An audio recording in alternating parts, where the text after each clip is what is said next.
Well, now the Israel-Iran conflict has entered a dangerous new phase, with aerial strikes intensifying and diplomatic efforts failing to gain traction. The skies over Iran are under fire. Israeli fighter jets continue their relentless campaign for air dominance, striking deep into Iranian territory. And for the second consecutive week, warplanes have pounded military and strategic targets in Tehran and Isfahan. Amongst the key targets, missile factories, radar systems and suspected nuclear infrastructure.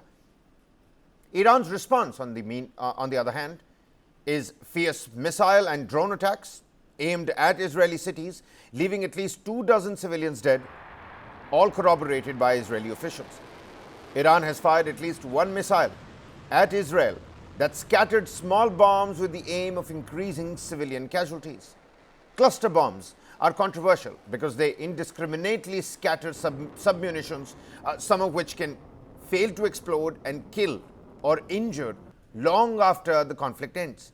And Iran claims over 600 people have been killed so far on their side of the front, including top military brass and nuclear scientists, along with several civilians, including women and children. Tehran says its nuclear program is peaceful, but Israel insists its strikes are meant to halt Iran's weapons development. And despite the spiraling violence, Iran's foreign minister has rejected any negotiations whilst Israeli attacks continue. من تکلیف رو بگذارید روشن بکنم.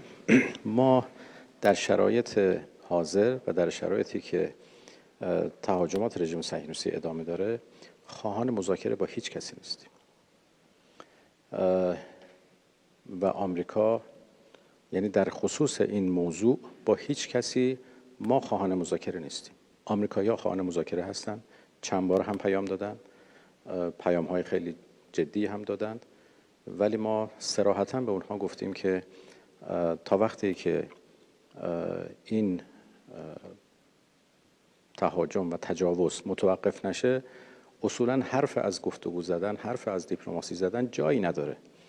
ما در حال دفاع مشروع هستیم از خودمون و دفاع به هیچ وجه متوقف نمیتونه بشه.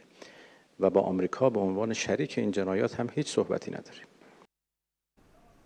Meanwhile, Israeli Prime Minister Benjamin Netanyahu says regime change in Tehran isn't the official goal, but admits it could be an outcome of continued military pressure. המטרה הראשונית שלנו היא איום הגרעין, להסיר אותו, ואנחנו בתהליך של הסרתו. הדבר השני זה להסיר את איום הטילים הבליסטיים, ואנחנו בתהליך של הסרתו. תוך כדי זה, ברור שהמשטר הזה מתערער. אנחנו פוגעים גם במטרות שלטון, בסמלי שלטון. ראיתם את זה, תחנת השידור ועוד יש, עוד היד נטויה. אבל עניין של החלפת השלטון או נפילת השלטון הזה, היא קודם כל העניין של העם האיראני. אין תחליף לדבר הזה. ולכן אני לא הצגתי את זה כמטרה, זה יכול להיות תוצאה, אבל זה לא מטרה מוצהרת או פורמלית שאנחנו נמצאים. But with both nations digging in, diplomacy is on the back burner, and the battle for aerial superiority continues to rage on.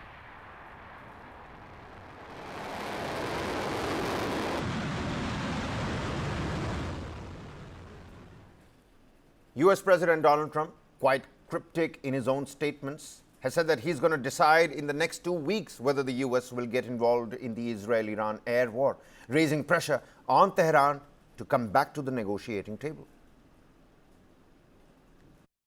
Iran cannot have a nuclear weapon. I've been saying it for a long time.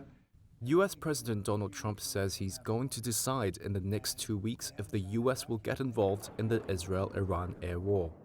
The deadline adds pressure on Tehran to negotiate as the week-old air war escalates, and neither Israel nor Iran show any signs of letting up. The news came from White House Press Secretary Caroline Leavitt Thursday. I have a message directly from the President, and I quote, "Based on the fact that there's a substantial chance of negotiations that may or may not take place with Iran in the near future, I will make my decision whether or not to go within the next 2 weeks." The President's top priority right now is ensuring that Iran cannot obtain a nuclear weapon and providing peace and stability in the Middle East. On Thursday, critics pointed out that Trump has commonly issued deadlines only to suspend them or let them slide entirely. Democratic Senator Chris Murphy said in a post on X that Trump has asked for 2 weeks, quote, 1,000,000 times before to pretend he might be doing something he's not. It just makes America look weak and silly. Trump has set similar timelines when talking about the war in Ukraine. And do you still believe that Putin actually wants to end the war? I can't tell you that, but I'll let you know in about 2 weeks. Meanwhile, the prospect of a U.S. strike on Iran has sent cracks along Trump's support base. Johns Hopkins political science professor William Howell says Trump's more isolationist supporters see him departing from promises to keep the U.S. out of what he has called forever wars. This is a particular challenge for Trump insofar as a lot of his his run for office was initially premised on the idea that he was going to avoid foreign entanglements. And so I think there are big questions too. It's just not just about, well, is this a smart move for us to get militarily involved, but what is it going to get us caught up in? And there are big divisions within the Trump's camp, within the Republican Party, over where exactly this is going to go. On Thursday, Israel bombed nuclear targets in Iran, and Iran fired missiles and drones at Israel after hitting an Israeli hospital overnight. Israel has described its strikes as preventing Tehran from developing nuclear weapons. Iran has denied it plans to do so. Western and regional officials say Israel is also seeking to shatter the government of Supreme Leader Ayatollah Ali Khamenei. With neither side backing down, the foreign ministers of Britain, France and Germany are set for face-to-face talks with Iran on Friday in Geneva to try and de-escalate the conflict. An Iranian official said Tehran has always welcomed diplomacy but urged the Europeans to use all available means to pressure Israel to halt its attacks on Iran. What will happen in these 2 weeks, well, only time will tell. But the United States and Iran have engaged in a rare direct communication.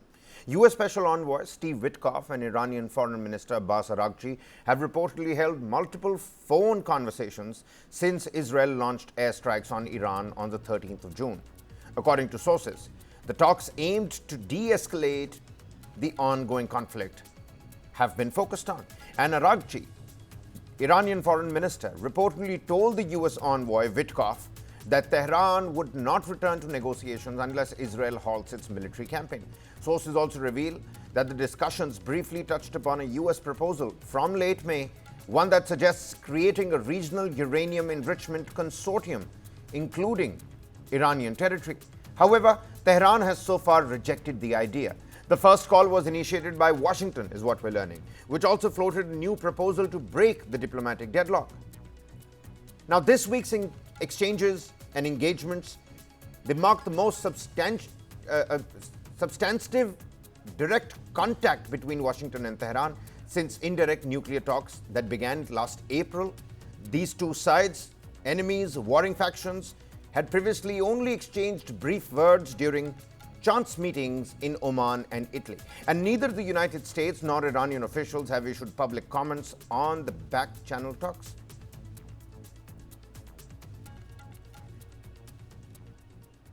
And as tensions escalate between these two nations, a new front is opening on the cyberspace front. Iran is reportedly hacking into private security cameras inside Israel to track missile impact sites and gather real-time battlefield intelligence. And intelligence agencies and cyber experts have confirmed that Iranian operatives are tapping into private surveillance cameras in Israel to monitor their missile strikes and improve their targeting precision in real time. Following the recent missile barrage on Tel Aviv, former Israeli cyber official Rafal Franco issued a stark warning on public radio: turn off your home cameras or change the password. A pro-Israel hacker, this entire group called Predatory Sparrow, has retaliated by targeting Iran's financial and crypto sectors. An Iranian state media has also accused Israel of launching large-scale cyber attacks on its infrastructure. Reportedly, Hamas used the same method ahead of its October 7, 2023 attack, hacking thousands of private and public cameras to map out Israeli settlements in the Gaza periphery. It's a tactic used in other war zones too. After Russia's invasion of Ukraine, US and Western intelligence found that Moscow had tapped into private and municipal cameras to monitor troop and supply movements near the border crossings and key infrastructure. Experts also warn that these devices are easy targets. Many private cameras are vulnerable due to weak passwords, outdated softwares, and poor setup to begin with.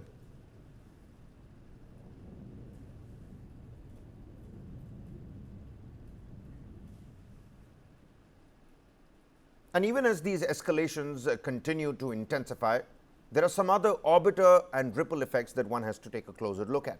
Iran is now racing against time. Well, why? We'll tell you. Because with missiles flying and the war drums beating, Tehran is rapidly exporting its crude oil. Evidence captured in fresh satellite imagery analyzed by various other reputed blog posts online. Iran's largest export hub, Kharg Island, is now full to the brim. And satellite images from the 11th of June showed partially filled tanks. But just a week later, 18th of June images confirmed a complete turnaround. No shadows on tank roofs, meaning they're completely topped up. And the shadows around the tanks, they remained, ruling out sunlight angle as the reason. But experts say, while studying these satellite images, that Iran has flooded its storage tanks in anticipation of disrupted shipping routes. This allows Iran to keep selling oil even if the ports are hit. And Iran exported 2.33 million barrels per day in the 5 days post the strike, which is a 44% jump from earlier this year. But Iran isn't just exporting more, it's changing how it's exporting as well. Before the attacks, oil tankers lingered near the Kharg Island, and now they stay away until the last minute and then dock, load up quickly, and leave immediately, minimizing exposure to any sort of missile attacks. And this isn't new. Iran used the same strategy in October when Israel also launched attacks, spreading tankers across safer zones and maintaining oil flow under fire. As the threat of wider conflict looms, Iran appears to be hedging its bets, pushing out oil fast, stockpiling at home, and staying one step ahead of the bombs. Well, let's also throw some light on the nuclear front. What's left of Iran's nuclear program after the Israeli attacks? Israel says it is on track to eliminate Iran's nuclear program, but what is exactly left after these attacks? Here's a report. Take a look. These boulders are blocking the southern entrance to the town of Atur in occupied East Jerusalem. They were put in place after Israel launched its attack on Iran and mean that cars can no longer pass through. Israeli police told DW it's to maintain order and security in this area, but didn't elaborate how so. The people who live here have no choice but to accept it. What do these blocks even achieve? How do they help, whether from a security standpoint or in terms of protecting citizens' freedom? It has affected us tremendously. We leave for work at 7 and arrive at 10. We need to walk there.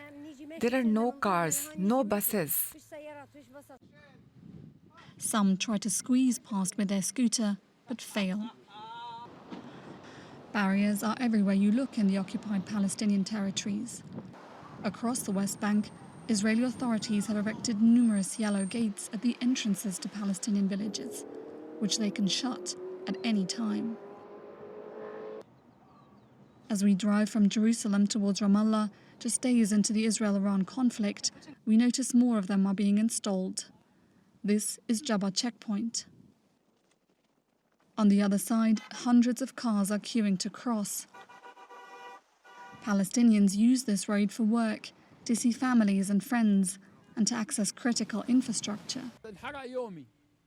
My whole day was ruined, completely ruined. What if I had a hospital appointment or a dentist's or any other? My whole day was lost. It's collective punishment directed at the entirety of the Palestinian people. The only way to pass when the checkpoint is closed is by foot. Palestinians in the occupied West Bank are already used to spending hours and hours at checkpoints. But now it looks as if Israeli soldiers are reinforcing the checkpoints, putting gates in place, which means it will be much easier for them to close entire roads like this. And much faster as well. Israel says the move is necessary in light of warnings about the intentions of terrorist elements in the West Bank to harm Israeli civilians under the cover of the complex security situation. In its statement to DW, They didn't specify what kind of warnings they had received. For Palestinian analysts, Israel's latest actions are part of its wider policy.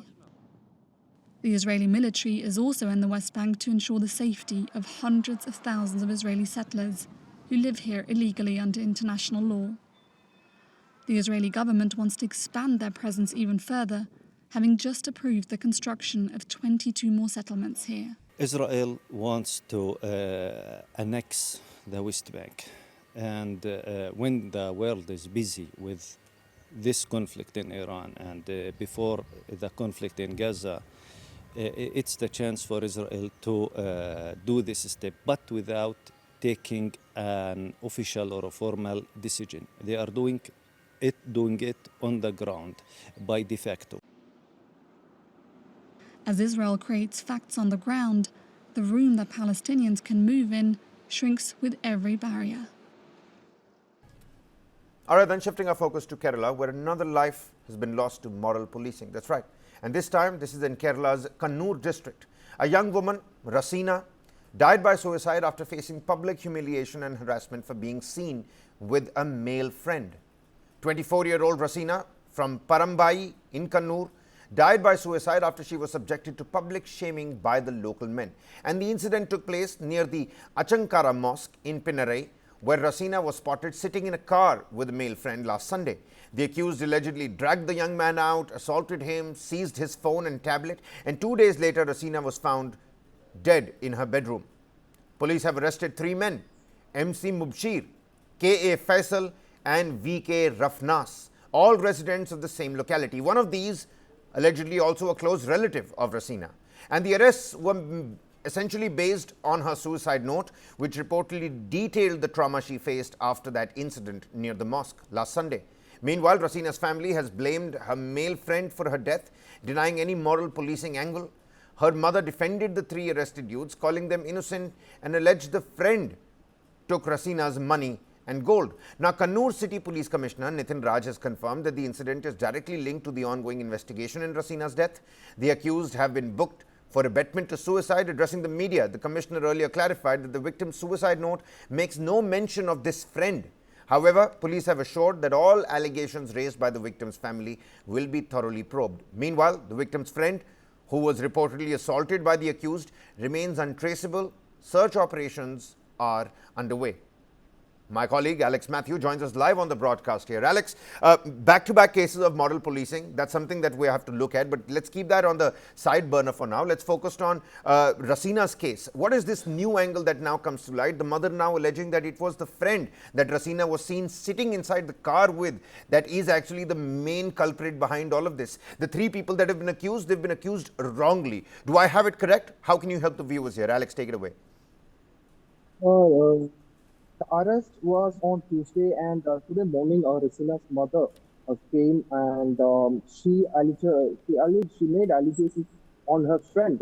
He's currently missing after the incident, and she had stated that this friend a 3-year-long relationship has been going on, and he has been taking her money and gold worth of 40 lakhs. So this allegation has been made by her mother, but the police, after that, today the press meet which conducted by the Kannur City Police Commissioner Nitin Raj, he stated that there is nothing related to the friend has mentioned. I mean, Rasina has not mentioned anything about her friend in her suicide note. It is a 3-page suicide note which they found during the time of inquest, and but she had clearly mentioned regarding this incident which happened on Sunday. She had explained what all things happened, and she had mentioned these names particularly. And when we are looking at this incident, it happened on Sunday, last Sunday, where the deceased Rasina and her friend was talking and near this mosque, and these 3 people interrupted them, and there usually there will be an argument started, and so suddenly these 3 guys dragged her friend out of the car and took him to a ground and brutally assaulted him. Then later, but now the mother is saying, says that it's the friend that's the actual culprit over here. Is that right? We're running out of time here, Alex. Is that right? Yes, but there is no official confirmation from the, Okay.